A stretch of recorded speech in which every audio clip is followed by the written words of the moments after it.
आज आपण पदोन्नती म्हणजेच डिमोशन बद्दल माहिती घेणार आहोत.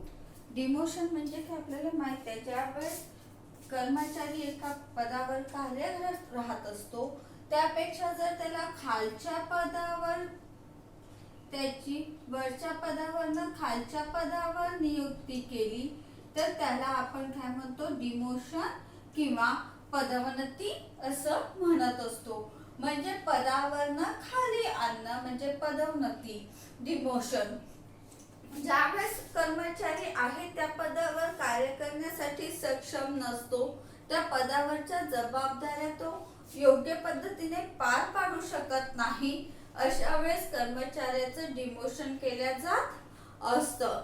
बरेचदा कर्मचाऱ्याला वेळोवेळी सूचना दिलेल्या असतात, त्याला समज दिलेली असते, परंतु तरीही त्याला दिलेल्या सूचनांचं किंवा त्याला दिलेल्या समजाकडे तो दुर्लक्ष करून आपल्या वर्तणुकीमध्ये कुठल्याही प्रकारचा बदल घडवून आणत नाही, तेव्हा त्या कर्मचाऱ्याचं डिमोशन केल्या जातच म्हणजे पदोन्नती केल्या जात असते. ही पदोन्नती केल्यामुळे कर्मचारी आहे त्याच्यापेक्षा खालच्या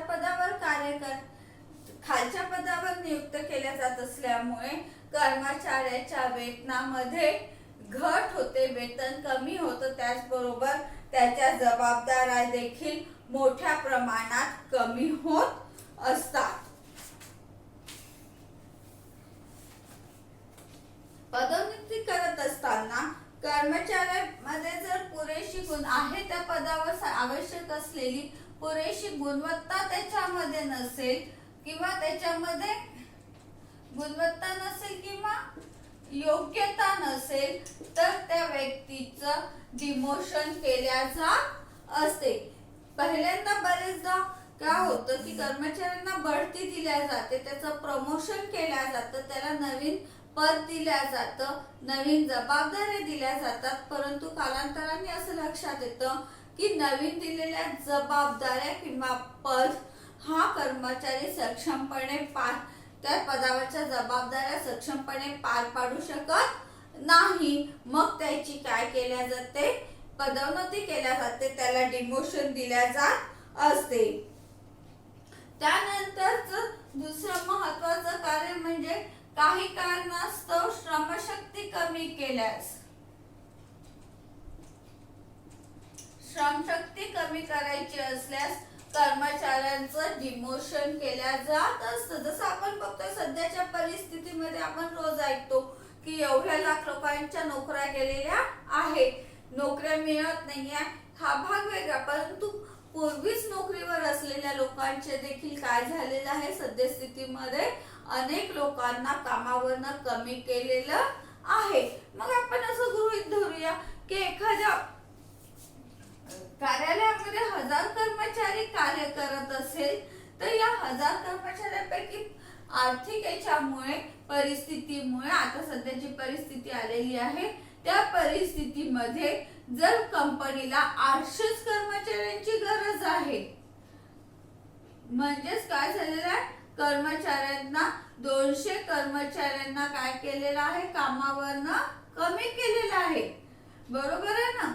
आता या 200 कर्मचाऱ्यांना जे कामावरनं कमी केलेलं आहे, त्यामुळे काय झालेलं आहे की हे जे 800 कर्मचारी आहे यांनाच या 200 कर्मचाऱ्यांचं देखील कार्यभार सांभाळावा लागणार आहे, कारण काम आहेतच, फक्त कंपनीच्या किंवा विशिष्ट परिस्थिती कंपनीमध्ये निर्माण झाल्यामुळे कंपनीला कर्मचाऱ्यांना कमी करावं लागलेलं आहे, श्रमशक्ती कमी करावी लागलेली आहे.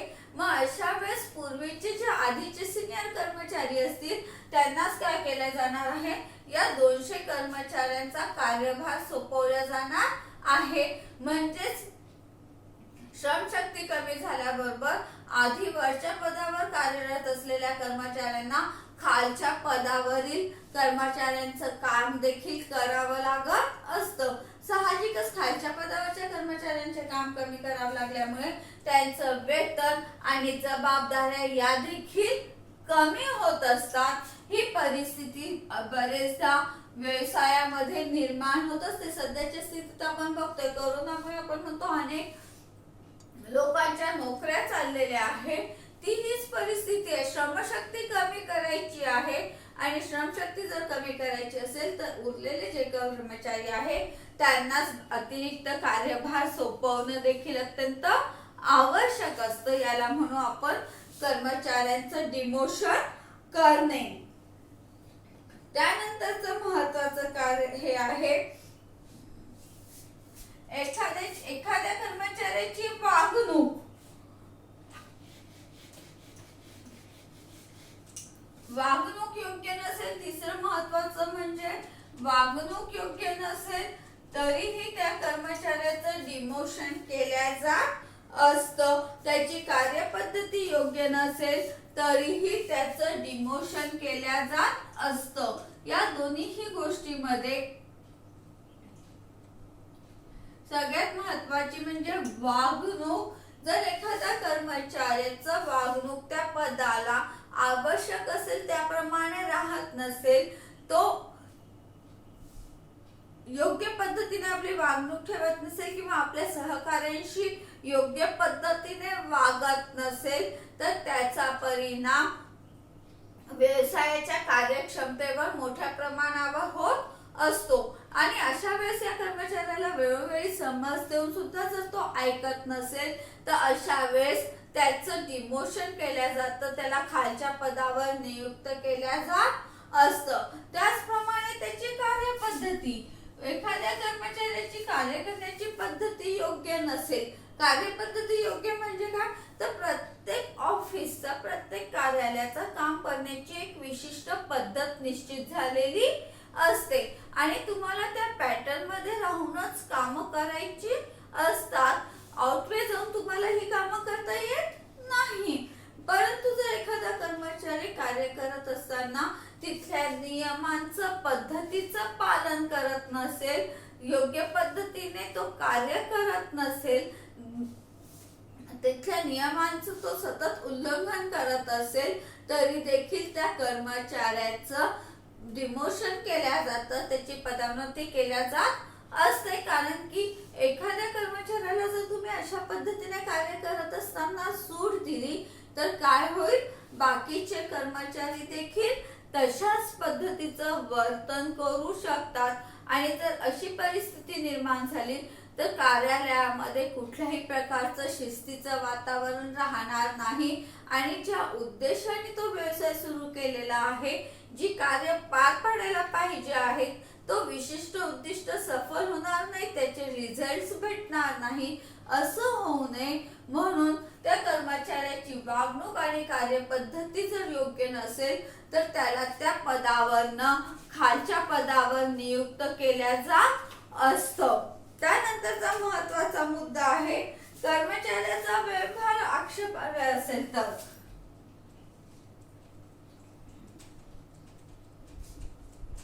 व्यवहार आक्षेपार्ह असेल म्हणजे काय,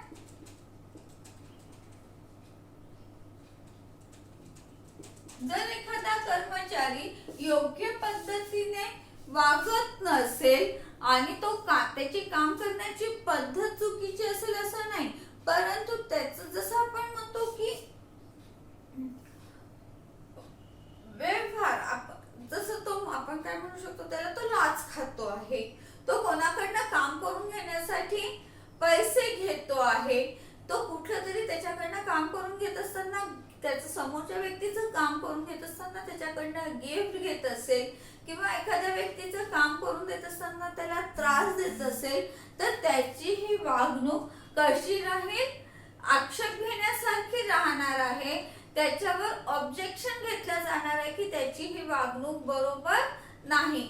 मग अशा वेळेस त्या व्यक्तीला समज दिल्या जाते, तिला अशा प्रकारच्या सूचना दिल्या जातात, नोटीस दिल्या जातात आणि या नोटीस दिल्यानंतरही जर ती व्यक्ती ऐकत नसेल तर मात्र तिचं डिमोशन केल्या जात असतं. डिमोशनची ही प्रमुख कारण आहे असं म्हटलं तरीही चालू शकतं. त्यानंतरचा महत्वाचा मुद्दा म्हणजे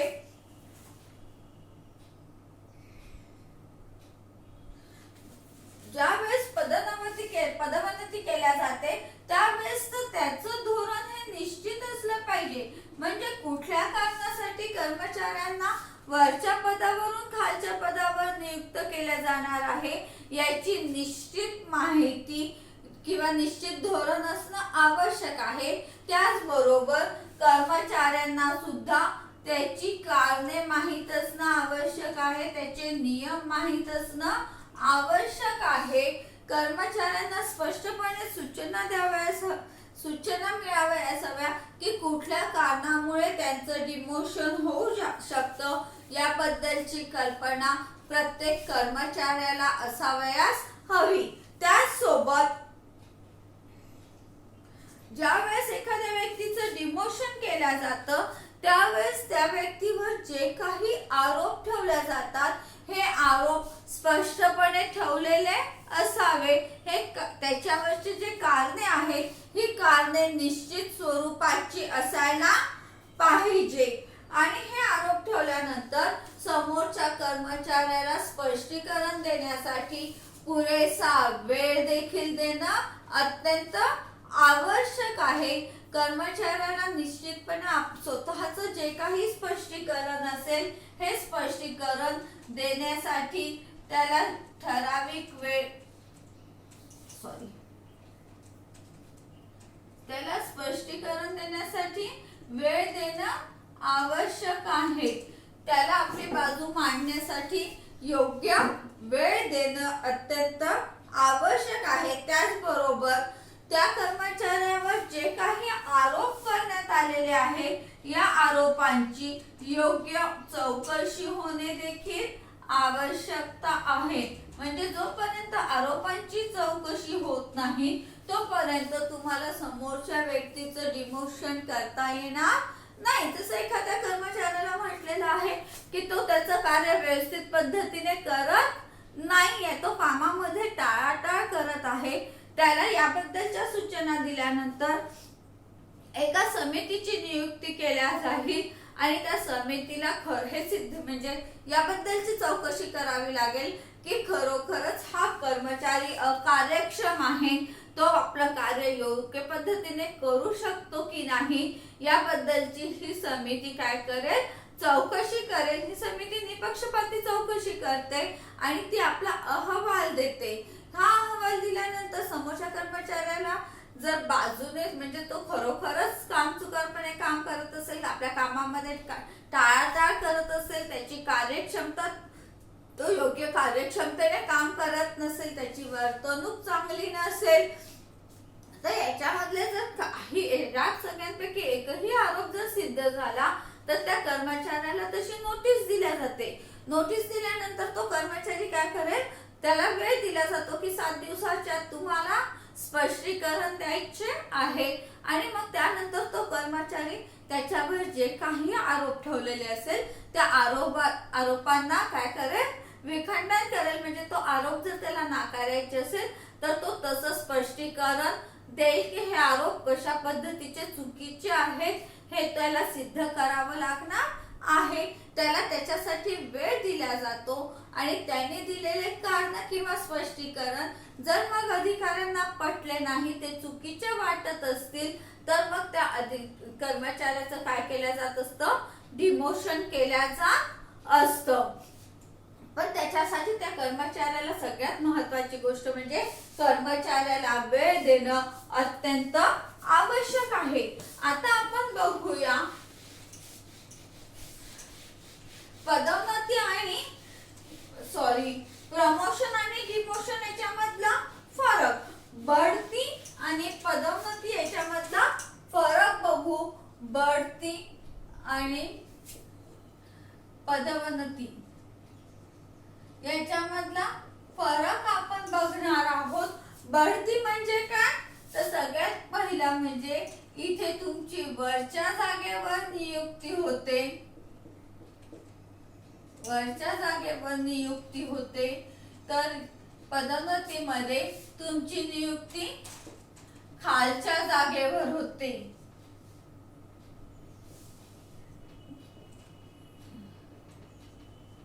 खालच्या जागेवर होते. दुसरा महत्वाचा फरक काय आहे तर याच्यामध्ये तुमच्या वेतनात वाढ होते, तर याच्यामध्ये तुमचं वेतन काय होतं कमी होतं. खालच्या पदावर तुम्ही गेल्याबरोबर तुमचं वेतन आपोआपच काय होणार आहे कमी होणार आहे, त्याच्यामध्ये वाढ होणार नाही. परंतु जर तुमचं प्रमोशन झालं, तुमची बढती झाली तर मात्र तुमच्या पगारामध्ये फरक पडत असतो, पगारामध्ये वाढ होत असते. हा दुसरा महत्वाचा फरक आहे.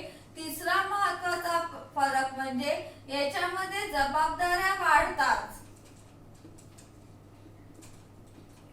तर याच्यामध्ये डिमोशन मध्ये जबाबदाऱ्या कमी होतात.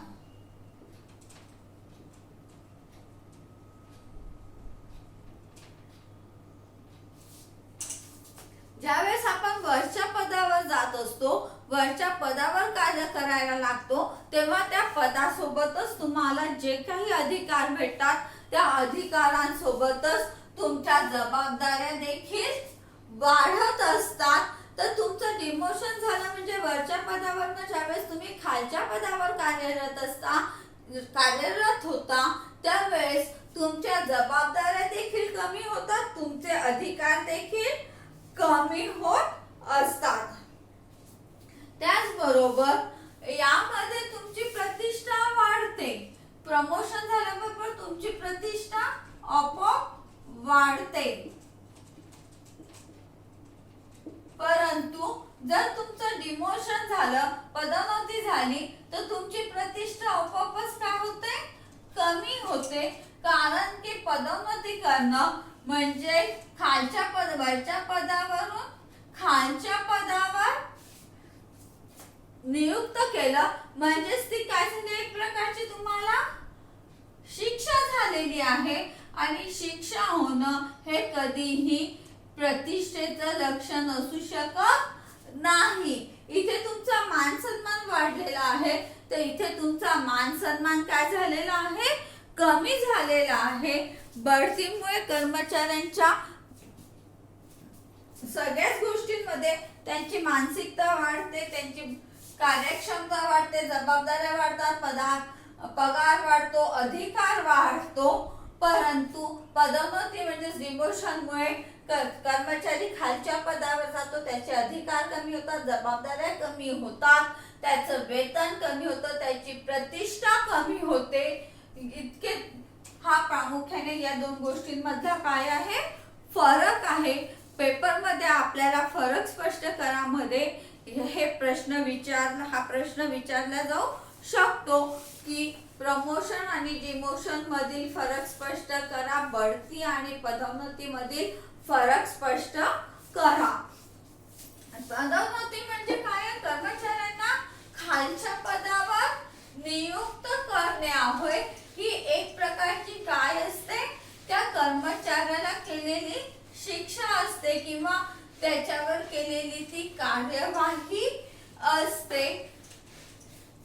त्यानंतरचा आपला मुद्दा आहे निलंबन.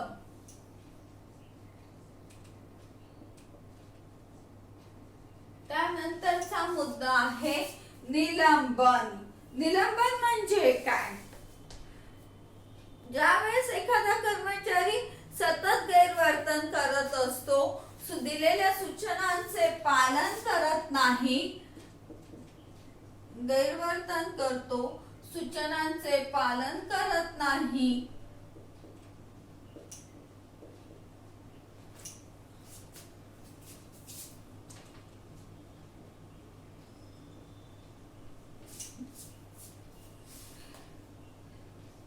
आणि तो अतिशय गंभीर कृत्यामध्ये म्हणजे चुकीच्या कार्यामध्ये सहभागी झालेला असतो, त्याचं कार्य हे त्याच्या कार्यस्थळासाठी हानिकारक असतं, त्याला त्यामुळे आपण नुकसान देणारं असतं. तेव्हा अशा कर्मचाऱ्याला मोठ्या प्रमाणावर जी शिक्षा केल्या जाते त्याला आपण काय म्हणतो निलंबन असं म्हणत असतो. कर्मचाऱ्याचे कार्यच अशा पद्धतीचं असतं की त्याला त्या पदावर जर अजून काही काळ ठेवलं तर व्यवसायाला ज्या ठिकाणी तो कार्यरत आहे तिथे त्या जागेला, त्या व्यवसायाला, त्या संस्थेला मोठ्या प्रमाणावर नुकसान होऊ शकतं. अशा वेळेस त्या कर्मचाऱ्याला त्या पदावरून ताबडतोब काय केलं जाते, काढून टाकल्या जात असतं. आणि त्यानंतर पदावरून काढून टाकल्यानंतर काय केलं जातं, त्याची चौकशी केल्या जाते. हे जे तात्पुरता काढून टाकणं असतं त्याला आपण निलंबन असं म्हणत असतो. निलंबन केलेल्या अधिकाऱ्यावर सगळ्यात आधी एक चार्जशीट ठेवल्या जाते आणि त्यानंतर त्याच्यात निलंबनाच्या कार्याची चौकशी केल्या जात असते. निलंबित कर्मचाऱ्याला त्याचं स्पष्टीकरण मागवलं जातं. त्याला स्पष्टीकरण देण्याचा अधिकार असतो. त्याला स्वतःची बाजू मांडण्यासाठी संधी दिल्या जाते. आणि एवढं सगळं केल्यानंतरही जर त्यांनी केलेलं वर्तन हे गैरवर्तन आहे असं जर सिद्ध होत असेल तर त्या कर्मचाऱ्याला दोषी समजून शिक्षा दिल्या जात असते. नियुक्त करणारा किंवा सक्षम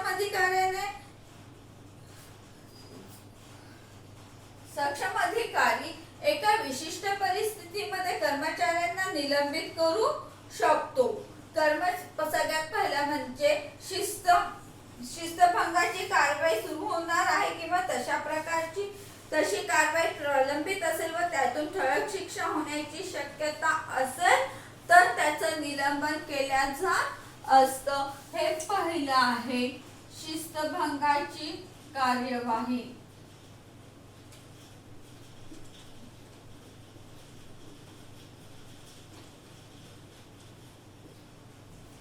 एखाद्या कर्मचाऱ्याविरुद्ध शिस्तभंगाचा जर ठराव आलेला असेल आणि त्यानंतर तो चौकशी केल्यानंतर तो दोषी आढळून त्याला शिक्षा होण्याची शक्यता असल्यास अशा वेळेस त्या व्यक्तीचं, त्या कर्मचाऱ्याचं ताबडतोब निलंबन केल्या जाते. दुसरं म्हणजे जर कर्मचारी उपक्रमाच्या हिताला बाधा आणत असेल किंवा अशा कृत्यामध्ये तो सहभागी होत असेल तरीही त्याचं निलंबन केल्या जात असतं. उपक्रमाच्या हिताला बाधा.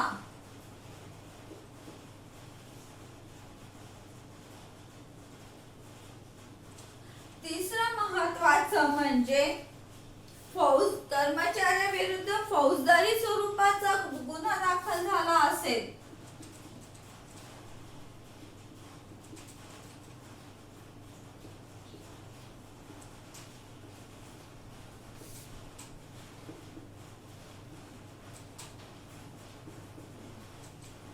बघा, निलंबन करण्याची प्रामुख्याने जी कारणं आहेत ती ही आहेत.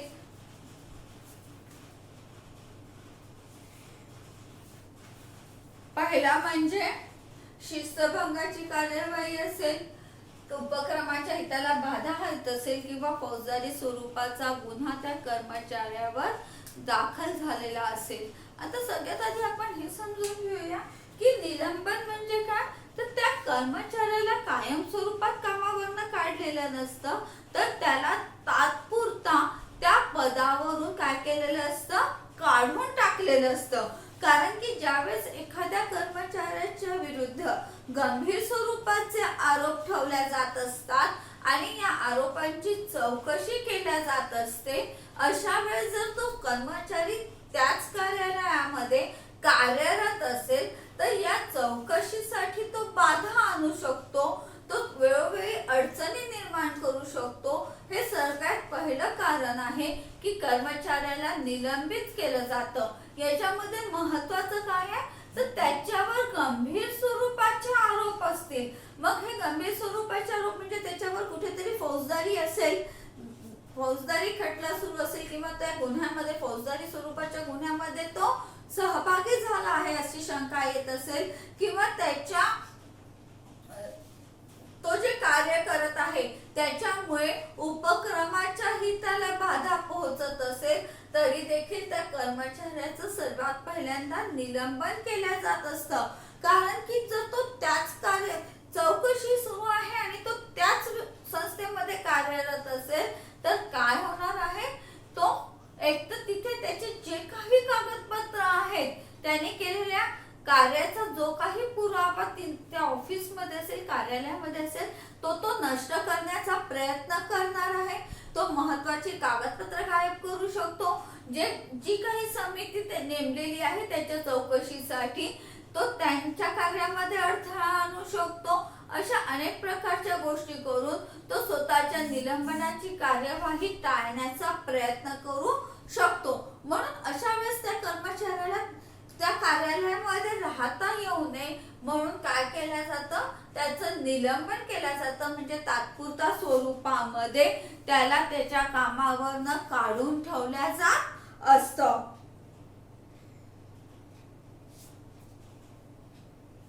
त्यानंतर ज्यावेळेस कर्मचाऱ्याला अशा प्रकारे निलंबित केलं जात असतं, त्यावेळेस त्याला थोडेफार वेतन देखील दिल्या जात असतं. हे वेतन थोडंफार म्हणजे काय, तर त्याला त्याचं जीवन जगता येईल इतपत वेतन दिल्या जातं. त्या कंपनीच्या नियमानुसार जे काही वेतन देणं त्याला आवश्यक आहे, तेवढे वेतन त्या कर्मचाऱ्याचे चालू राहत असतात. जोपर्यंत आरोप सिद्ध होत नाही तोपर्यंत हे कमीत कमी वेतन त्याला देण्यात येत असतं. त्यानंतर ज्या वेळेस चार्जशीट ठेवल्या जाते, चार्जशीट म्हणजे काय, तर त्याच्यावर जे काही आरोपपत्र ठेवलेलं असतं, या आरोपपत्रावर स्पष्टीकरण देण्याची संधी त्या कर्मचाऱ्याला दिल्या जात असते. त्याला कधी कधी वेतन दिल्या जातं, तर कधी कधी भत्ता देखील दिल्या जात असतो. ज्यावेळेस एखाद्या कर्मचाऱ्याचं निलंबन केलं जातं, म्हणजेच त्याला तात्पुरता कामावरनं कमी केलं जातं, त्यावेळेस त्या कर्मचाऱ्याला राजीनामा देता येत नाही, त्याला रजा घेता येत नाही किंवा त्याला दुसरीकडे कुठेही नोकरी देखील करता येत नाही. हे या निलंबनाची वैशिष्ट्य आहे असं म्हटलं तरी चालेल. कारण की त्याला नोकरी का करता येत नाही, तर त्याला विशिष्ट भत्ता किंवा कमीत कमी वेतन हे त्याचं सुरू राहत असल्यामुळे त्याला दुसरीकडे नोकरी करण्याचा अधिकार प्राप्त होत नाही. जर निलंबनामध्ये तो कर्मचारी दोषी आढळला तर त्याला शिक्षा दिल्या जात असते. या शिक्षेमध्ये त्याची नोकरी जाऊ शकते, त्याची वार्षिक वेतन वाढ अडवल्या जाऊ शकते, त्याला खालच्या पदावर नियुक्त केल्या जाऊ शकतं, इत्यादी अनेक प्रकारच्या शिक्षा त्या कर्मचाऱ्याला करण्यात येत असतात. हे आपलं झालं निलंबन.